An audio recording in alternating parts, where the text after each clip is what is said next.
Innovation Labs. So, Angela, the stage is yours, please. Okay, thank you.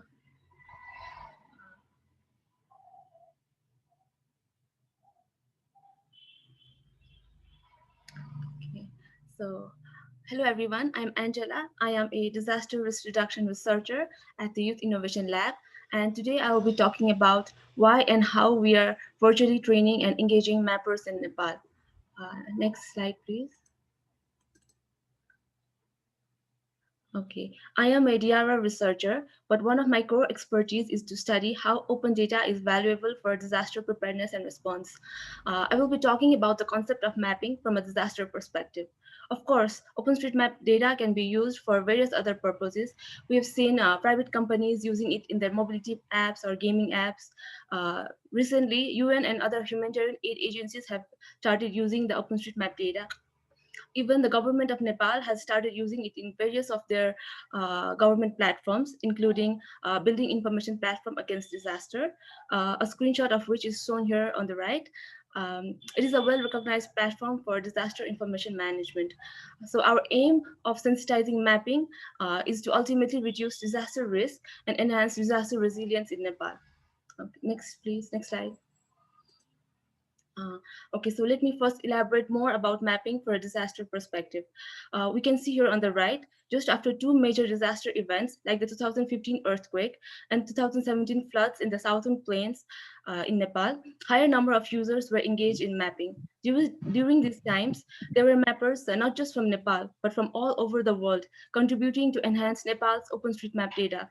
But in other cases, like in 2018, 2019, or even in 2020, when we are facing a pandemic, the user engagement is quite low.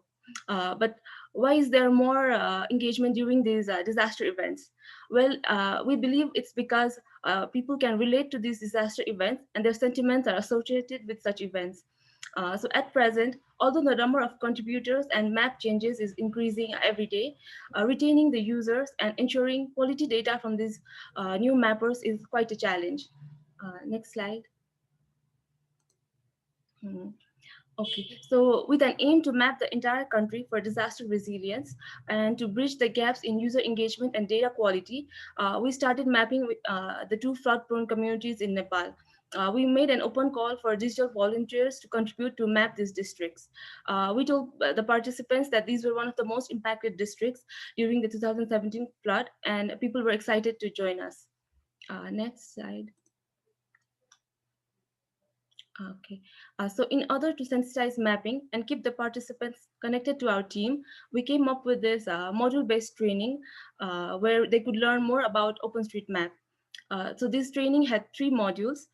In the first module, we sensitized OpenStreetMap, told the participants how OpenStreetMap data had been used in the past, like in events like the Haiti earthquake 2010 and other disaster events for humanitarian response. We teach them the basics of editing in OpenStreetMap as well. So after they complete about 40 hours of mapping, we train them with the second module. In the module 2, it covers various OpenStreetMap tools like editing using JOSM and collecting field data from their community and integrating it into the OpenStreetMap. So after they complete 100 hours of mapping, we provide them with the third module. We train our participants to validate the OpenStreetMap data, and we tell them how this data had been used in the past for various purposes. We share them the case studies of how this data had been used in disaster risk reduction. And as Youth Innovation Lab is an organization that fosters innovations in youth, we let people to further explore the innovative uses of such data. Mm, so we conduct these trainings at least once a month to keep them engaged. And in this way, through these three modules, a newbie in OpenStreetMap can progress and learn and to become a pro mapper. Okay, next slide. So in order to further retain users and keep them engaged, we came up with this weekly event called OSM Adda. Adda is a Nepali word for hub. So OSM Adda is basically a virtual platform where all the OpenStreetMap enthusiasts can come together once a week and share their stories of mapping, discuss problems and solutions. They could share some innovative ideas to use OpenStreetMap data and discuss tools and tips for mapping. Next. Mm. So, based on these trainings and our weekly event, we had some findings.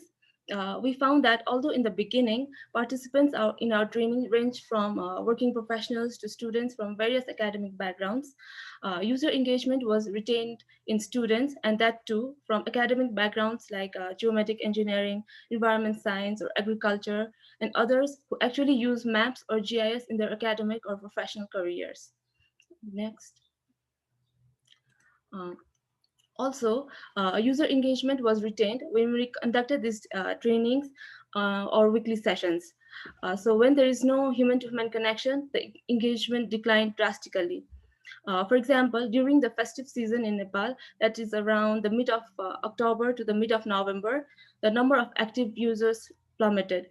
During these times, everybody was on holiday mood, and even we did not conduct any trainings or weekly events.